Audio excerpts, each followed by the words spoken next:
إن الحمد لله نحمده ونستعينه ونستغفره ونعوذ بالله من شرور أنفسنا ومن سيئات أعمالنا من يهده الله فلا مضل له ومن يضلل فلا هادي له وأشهد أن لا إله إلا الله وحده لا شريك له وأشهد أن محمدا عبده ورسوله أما بعد. Louange à Allah, le maître des circonstances, on le loue et on lui demande de déverser ses grâces et ses bénédictions sur le prophète Mohammed sallallahu alayhi wa sallam, sa famille, ses compagnons et tous ceux qui les ont suivis jusqu'au jour de la rétribution. Chers frères, chères sœurs, nous sommes toujours dans le cadre de notre série de mise en garde contre Mohamed Bajrafil. Et nous sommes sur une ambiguïté, n'est-ce pas? Je pense que ça c'est la dernière partie de cette série de mise en garde. Et nous sommes sur la dernière partie de cette série de mise en garde contre Mohamed Bajrafil. Il a apporté, la dernière fois nous sommes arrêtés sur une ambiguïté que Mohamed Bajrafil a eu à apporter. Il dit que le cheikh al-Islam Ibn Taymiyyah, il s'est repenti, donc il est devenu Ash'ari. Et que Ibn Hajar a rappelé cela dans son livre Durar al-Kamina, fi A'yan al-Miyat al-Thamina, à la page 40. Jade. Et que la petite histoire, c'est qu'Ibn Taymiyyah, rahimahullah, il a eu un débat avec les Ash'ari, et puis à la fin, il a dit Ana Ash'ari, il a dit à la fin, je suis Ash'ari. Jade. Puis Ibn Hajar dit Thumma wujida bima nassu. Il dit, après on a trouvé ce que le cheikh al-Islam Ibn Taymiyyah a eu écrit, parce qu'il dit qu'il a écrit un livre. Et donc, dans ce livre-là, il dit, on a trouvé ce livre-là, où il explique, et il parle des sufats, il dit non, on ne connaît pas le sens des sufats, etc., etc. Il dit que le Coran, c'est la parole d'Allah incréée, mais sans voix, sans lettres, parce que vous deviez savoir, ça c'est un point que je tiens à rappeler, que les Asha'ira, c'est vrai, vous allez voir les Asha'ira, ils vous disent que le Coran n'est pas créé, n'est-ce pas? Mais si vous regardez bien, si vous regardez bien la mas'ala, vous allez vous rendre compte qu'en vérité, les Asha'ira, ils sont comme les Mu'tazila. C'est comme ils disent, au final, ils disent que le Coran est créé, en réalité. Pourquoi? Parce que ils te disent quoi les Asha'ira? Ils te disent que le Coran est incréé. Mais qu'est-ce qu'ils veulent par là? Le Coran est incréé là. La parole d'Allah n'est pas créée là. Qu'est-ce qu'ils veulent dire par là? Suivez attentivement. Les Asha'ira, ils te disent quoi? Ils te disent que ce que tu penses en toi, ce qui est dans ton esprit, en fait, c'est ça la parole. Jade? Maintenant, quand tu prononces des lettres pour t'exprimer, en fait, tu ne fais qu'exprimer ce qui est en toi. C'est-à-dire, en réalité, tu ne fais qu'exprimer ce qui est en toi. Donc, en réalité, la parole, c'est ce qui est en toi. C'est-à-dire, ce que tu prononces là, ce n'est qu'une expression de quoi? De ce qui est en toi. C'est pourquoi ils te disent la saute ou la harf. C'est-à-dire que c'est la parole d'Allah qui n'a pas été créée sans saute, sans voix et sans lettres. Alors que les gens de la Sunna, qu'est-ce qu'on dit? On dit le Coran, c'est la parole d'Allah incréée, qu'il a parlé, n'est-ce pas? Bi-saute. Ou bi-huruf. Il a parlé avec une voix et des lettres. Est-ce que vous suivez? Alors, donc ils te disent que les lettres du Coran, là, tout ça, c'est créé en fait. C'est ça qu'ils veulent dire. Et Allah n'a pas parlé avec une voix. C'est ça qu'ils veulent dire en fait. Kullu hadha batil wa falsafa. Tout ça, c'est nul et c'est de la falsafa. C'est de la philosophie, ça. Allah dit clairement dans le Coran Wa kallamahu rabbuh. C'est là qu'il dit son Seigneur lui a parlé. Son Seigneur lui a parlé. Et Allah a parlé. Allah a parlé à Moussa. Mais il entendait quoi? C'est pas une voix. Quand Allah a parlé à Moussa, là, il entendait quoi? C'est pas une voix. Et le prophète dit clairement, dans un hadith authentique, Inna Allah fi sahih. Inna Allah tajawaza an ummati ma haddathat anfusuha. Ma lam tatakallam ou ta'mal. Le prophète dit quoi?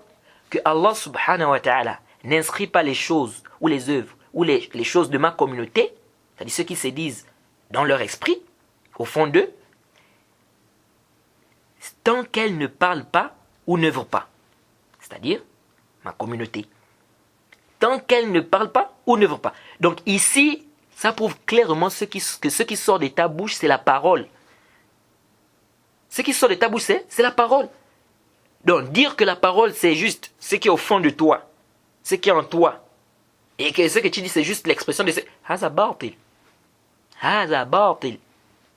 Parce que le prophète ici, le prophète Mohammed sallallahu alayhi wa sallam ici, il a fait la différence entre ce que tu dis au fond de toi et quoi? Et parler. Il a dit, Allah n'inscrit pas ce que tu te dis, ce qu'on se dit au fond de nous. Tant qu'on ne parle pas. Ou on ne veut pas. Donc ça qu'il y a une différence ici entre ce que tu te dis au fond de toi et ce que tu prononces. Vous voyez? Donc ça c'est des shubhat comme ça, des ambiguïtés que les Ash'ira apportent. En tout cas les savants ont répliqué aux ambiguïtés des Ash'ira, aux Ash'ira, ceux qui veulent bien, n'est-ce pas, qui se rapprochent des savants. Et on dit toujours, allez-y voir les savants. Alaykum bil ulama.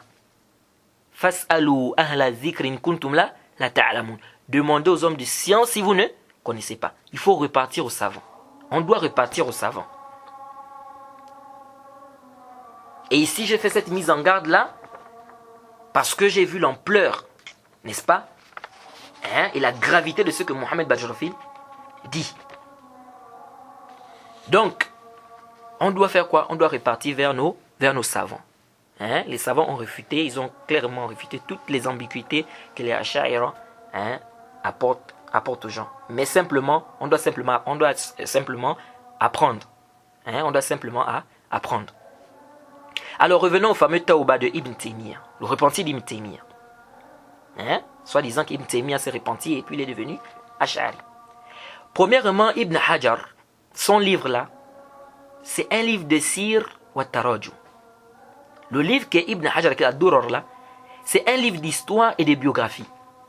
Et Ibn Hajar, dans ce livre, il raconte des histoires à l'intérieur, comme toute autre personne qui écrit un livre où il raconte des histoires. Et dans les histoires, vous savez qu'il y a ce qui est vrai et il y a ce qui est faux. Dans l'histoire, il y a ce qui est vrai, il y a ce qui est faux. Oui ou non? C'est pourquoi j'ai toujours aimé la parole d'Ibn Mubarak. Il a pris de Mohammed ibn Sirin. Ibn Mubarak, rahimahullah, il disait quoi? Al-isnad min ad-din, falawla isnad, la qala man sha ma sha. Ça c'est très important. Al-isnad min ad-din, walawla isnad, la qala man sha ma sha. La chaîne de transmission fait partie de la religion. S'il n'y avait pas la chaîne de transmission, chacun devait dire ce qu'il veut. C'est comme tu vois des gens aujourd'hui, ils vont lire le livre Kitab al-Tarikh de l'imam Tabari. Après, il vient là-bas, oh, j'ai lu ça dans le livre de l'imam Tabari. J'ai lu ça, Yahri, j'ai lu... Yahri, subhanallah. Tu as lu. Est-ce qu'il y a une chaîne de transmission d'abord? Es-tu sûr de l'authenticité de ça? Oh, mais j'ai lu le livre de Tarikh de l'imam Tabari. L'imam Tabari, quand il a écrit le livre Tarikh, il t'a dit que tout ce qui est à l'intérieur, là, c'est sahih. Toutes les histoires qu'il rapporte à l'intérieur, c'est sahih. Il t'a dit cela? Et après les gens viennent, vous allez dire que Ibn Hajar a rapporté des histoires qui ne sont pas authentiques. Un muhaddith, Omar Zakan. Et c'est pas un être humain, Ibn Hajar. Si des savants comme l'imam Daraqutni, ils ont même dit, des Jahabiza, comme les Daraqutni, les savants des Ilal, ils ont même dit que certains hadiths sont da'if dans le Sahih Bukhari et Muslim. Certaines chaînes de transmission ont des problèmes dans le Sahih Bukhari et Muslim. Ils ont dit ça, l'imam Daraqutni a eu à dire ça. Ça c'est le Sahih Bukhari et Muslim. Maintenant, toi, tu veux dire que Ibn Hajar, tout ce qu'il va amener, c'est forcément authentique. Tout ce que Ibn Hajar va apporter, c'est forcément authentique parce que c'est un muhaddith. Qui t'a dit ça? Vous voyez? Deuxièmement, donc premièrement, on doit d'abord se rassurer de l'authenticité de l'histoire. Deuxièmement, Ibn Hajar a dit Thumma wujida man nassuhu. Écoutez, Ibn Hajar dit dans le livre, puis on a trouvé ce qu'il a dit dans ce livre, c'est-à-dire ce qu'il a écrit dans le livre. Ensuite, il a mené un peu les ibarat. Puis on a trouvé, qui a trouvé. Et puis on se demande, où est ce livre? Montrez-nous le livre, montrez-le nous. Où est le livre là que Ibn Taymiyyah a eu à écrire, où il revient sur la Aqida, il devient Ash'ari. Le livre est où? Et Ibn Hajar dit, on a trouvé, c'est qui a trouvé? Mabni li majhoul, qui a trouvé?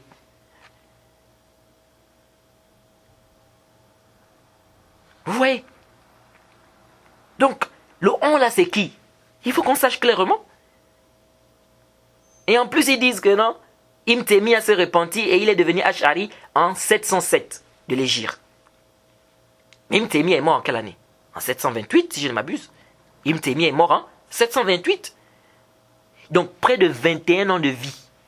Si vous essayez de calculer à peu près, ça fait 21 ans de vie.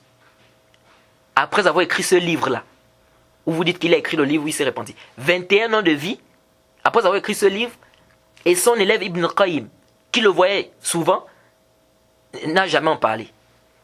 Donc aucun de ses livres. Vous dites que non, mais le Cheikh al-Islam, mon Cheikh Ibn Taymiyyah, il s'était repenti, il est devenu Ash'ari. Et aucun des élèves d'Ibn Taymiyyah n'en parle. Donc toute cette période-là, c'est-à-dire tous les 21 ans-là, personne n'en parle. Même Ibn Taymiyyah lui-même, c'est-à-dire que 21 ans de vie, il ne parle pas de ça. Il est devenu Ash'ari.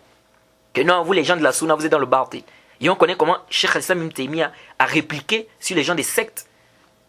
Mais il devait faire des roudoud. Que non, vous les gens de la Sunna, là, vous n'êtes plus dans la vérité, vous êtes perdus. Ce qui est vrai, c'est le mazhab des Ash'ari. Il devait écrire des livres pour faire des roudoud. 21 ans de vie, il n'a pas fait ça. Et en plus, les livres d'Ibn Taymiyyah sont là en pêle-mêle. Où on trouve les principes des gens de la Sunna. Les livres d'Ibn Taymiyyah sont là en pêle-mêle, où il y a des roudoud, Ash'aira, Mu'tazila, Maturidiyya, tout le reste. Il n'y a aucun doute que ces livres-là sont là devant nous. Il n'y a pas de débat sur ça. Comment voulez-vous qu'on laisse quelque chose dont on est sûr, c'est-à-dire on est sûr que Cheikh al-Islam Ibn Taymiyyah, voilà son aqidah, voilà ce qu'il dit, voilà, les koutoubs sont là, devant nous. Comment voulez-vous qu'on laisse ça, quelque chose qui est sûr pour une histoire dont on ne sait même pas la certitude, on ne connaît même pas la certitude de cette histoire. Est-ce que c'est réellement produit, oui ou non? Comment voulez-vous qu'on laisse quelque chose de clair pour ça? Non. Cherchez d'autres arguments, les frères. Ça ne tient pas. Ça ne tient pas. Donc prendre ça comme dalil pour dire que Ibn Taymiyyah s'est repenti, on dit non, parce que l'histoire ici, rien ne nous prouve dans cette histoire que cette histoire est vraie. Qu'est-ce qui nous prouve ça? Rien. C'est une histoire, Ibn Hajar a rapporté une histoire comme ça dans son livre. Qu'est-ce qui nous prouve que c'est vrai? Où sont les dalils qui prouvent que c'est vrai? Vous dites, oh, il a écrit un livre, le livre est où? Oh, les koutoubs du Cheikh al-Islam Ibn Taymiyyah sont là. Et à supposer que Cheikh al-Islam Ibn Taymiyyah se serait répandu. Là où Fadad Najjad Alan. On suppose. Cheikh al-Islam Ibn Taymiyyah s'est répandu. Supposons ça. Mais ça change quoi du manhaj des salaf? Ça change quoi du manhaj des salaf? C'est à cause de ça qu'on va délaisser la croyance des salaf, donc des pieux prédécesseurs, pour vous suivre vous. Mais vous pouvez encore attendre. Vous pouvez encore attendre. Vous voyez? Donc ici, là, on dit, on ne peut pas affirmer que le Cheikh al-Islam Ibn Taymiyyah s'est repenti avec de telles informations. Et les livres du Cheikh al-Islam Ibn Taymiyyah sont là, sont remplis. C'est Mali bi'i'tiqad ahli sunna. C'est rempli avec la croyance des gens de la sunna. Montrez-nous où Ibn Taymiyyah a écrit un livre où il dit qu'il est devenu Ash'ari. Montrez-nous le livre où il montre l'aqida des gens des Ash'ari. Montrez-nous ce livre-là. Malheureusement, vous ne trouverez jamais ce livre. Inch'Allah. Vous voyez? Et aussi, avant de terminer, certaines personnes aussi parmi les Ash'ari, je l'ai écouté, Mohamed Bajjalfi, il le dit dans ses vidéos, il dit non mais, vous savez, Ibn Kathir, parce qu'il parlait, il disait, vous voulez me dire qu'Ibn Kathir ne fait pas partie des Ash'ari? Vous savez où ils se reposent? Hein? Parce que les Ash'ari, ils sont contents. Vous les voyez même sur le net, là où ils balancent. Ibn Kathir, il faisait partie des Ash'ari. Ils sont contents. Et nous disons, mais ça c'est pas vrai. Et ils vont t'apporter comme référence, ils disent non, mais Ibn Hajar a rappelé dans son livre Ad-Durar al-Kamina, à la page 17, Ibn Hajar a parlé de ça, dans la page 17, lorsqu'il a parlé du Tarjama d'Ibrahim, Ibn Ismaïl, Ibn Kathir, que non, soi-disant, Ibn Kathir, il aurait dit, n'est-ce pas, il s'est repenti, ils disent qu'il est devenu Ash'ari, il aurait dit à quelqu'un que je suis Ash'ari. Jade. Et la personne est venue, il lui a dit que mais si tu avais des cheveux de la tête jusqu'aux pieds, personne ne te croirait que tu es Ash'ari. Vous voyez? Ils disent voilà, Ibn Kathir a dit qu'il est Ash'ari. Le Dalil Ibn Hajar a rappelé cela. Est-ce que vous voyez? Et nous disons, Haza Kazib, Wazour. Ça c'est un mensonge. D'abord ça a été cité, Bisurat et-Tamrid. Lisez bien la version, la riwaya. Bisurat et-Tamrid, c'est-à-dire Rouya. On a rapporté, on dit d'Ibn Kathir, on rapporte d'Ibn Kathir. Et ça prouve rien. Ça prouve rien. Parce que non, Ibn Kathir a dit non, tu me détestes parce que c'est Ash'ari. Et lui a dit non, mais si tu avais des cheveux de la tête jusqu'au pied, on ne devait pas savoir que tu es Ash'ari. Tout ça là, ce n'est pas prouvé authentiquement. J'ai dit ce n'est pas prouvé authentiquement. Et ne venez pas dire comme Mohamed Badjarafi dit, il dit quoi? Vous voulez dire que Ibn Hajar a rappelé une histoire qui n'est pas authentique? Eh, Mazakan. Ibn Hajar rapporte des hadiths qui sont pas authentiques. Le problème est où? Dans le Boulough al-Maram, Ibn Hajar a rapporté des hadiths qui sont pas authentiques. Le problème à quel niveau? Même dans le Fath al-Bari, c'est tous les hadiths que Ibn Hajar a rapportés dans le Fath al-Bari qui sont authentiques. Mais ça montre encore l'ignorance. Ça montre l'ignorance du manhaj des gens des hadiths. Vous voyez? Donc le fait que Ibn Hajar rapporte une histoire dans son livre, Durr al-Kamin. Mais cette histoire, on doit peser ça selon les Qawa'id, selon les règles. Est-ce que c'est authentique ou pas? Une histoire dont on n'est même pas, c'est-à-dire rien ne nous prouve que cette histoire est authentique. Et tu t'appuies sur ça. Non, je vais vous prouver que la majorité des savants de l'islam sont des Ash'aïra. Et puis après, il y a quoi? Et c'est ça qui va nous faire changer on va quitter du haqq. Parce qu'on a dit que non, la majorité des gens sont... Mais ça, c'est barté, ça. Allah nous a dit que la majorité des gens qui sont sur la terre sont égarés. Et donc, on va laisser le haqq poursuivre la majorité des gens qui sont sur la terre. Les koufars même sont plus nombreux que les musulmans. On dit que les musulmans sont à peu près... Comme 1 milliard, hein? 1 milliard. Parce qu'on dit que là maintenant, c'est plus 6 milliards, c'est maintenant 8 milliards. Mais on dit que les musulmans occupent 1 milliard. C'est pas si ça a augmenté. Donc la majorité des gens qui sont sur la terre, c'est des mécréants, c'est-à-dire c'est des koufars. Donc ils sont égarés. Donc on va dire que comme ils sont tous, c'est-à-dire la majorité, ils sont plus nombreux que nous, donc on doit laisser l'islam pour les suivre. Mais non. Vous voyez? Donc ça prouve rien. Et même si on acceptait, même si on affirmait que oui, bon, Ibn Kathir, il est Ash'ari. Cheikh Hadissam était mis à Ash'ari. Mais là, Mazakan, après il y a quoi? C'est à cause de ça qu'on va laisser le haqq. On va laisser la aqida des salafs, de ceux qui nous ont précédés, les compagnons, les tabi'in. On va laisser ça pour dire que parce que Ibn Taymiyyah ou bien parce que tel, tout ça c'est batil. Et comme je vous l'ai dit, tout ceci n'est pas prouvé. Cheikh al-Islam Ibn Taymiyyah, il n'y a rien de clair qui nous prouve qu'il est devenu Ash'ari. Ibn Kathir également, tout ça c'est du mensonge sur ces savants-là. Donc les frères, vous avez certainement constaté les dérives de Mohamed Badjarafi tout au long de cette série de mises en garde. Prenez garde, c'est un innovateur. Et accrochez vos savants de la sunna. Accrochez vos savants de la sunna. Écartez-vous des gens comme ça. C'est des gens qui ont des ambiguïtés, qui viennent pour égarer les gens et qui suivent les passions. Écartez-vous. Et nous devons mettre en garde contre ce genre de personnes. Accrochez vos savants de la sunna. Mohamed ibn Sirin a dit, comme l'imam Muslim a rapporté dans son Muqaddima, de son Sahih, au tome 1, la page 4 si je ne m'abuse, l'imam Muslim a dit, il a rapporté de Ibn Sirin qu'il a dit, Inna hadha al-ilm dinun, fanzuru amman ta'khuduna dinakum. Cette science, c'est notre religion, c'est une religion, c'est la religion. C'est la religion. Il dit donc, regardez vers qui vous prenez votre religion. Regardez vers qui vous allez prendre quoi? Votre religion.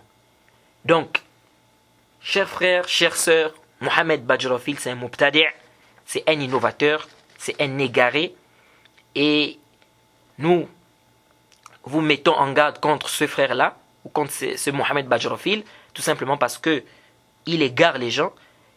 Et donc, on doit mettre en garde contre ce genre de personnes. Pourquoi? Parce que ça fait partie des principes n'est-ce pas, des gens de la sunna.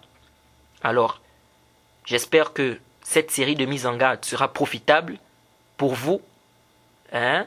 Et je demande qu'Allah fasse que cette série de mises en garde soit bénéfique à beaucoup de frères, n'est-ce pas? Nous demandons à Allah de nous donner la sincérité et de nous aider à mieux comprendre sa religion et de ne pas, j'insiste, de ne pas nous donner une science qui ne sera pas profitable pour nous. De ne pas nous donner une science qui ne sera pas profitable pour nous, qui nous donne une science qui sera profitable pour nous, qui ne sera pas contre nous, Yawm al-Qiyamah. Et on demande qu'Allah nous aide et qu'Allah nous facilite. Votre frère Mohamed Woura du Gabon, faculté des hadiths à l'université islamique de Médine. Subhanak Allahumma bihamdik, ashhadu an la ilaha illa anta astaghfiruka wa atubu ilaik. Assalamu alaikum wa rahmatullahi wa barakatuh.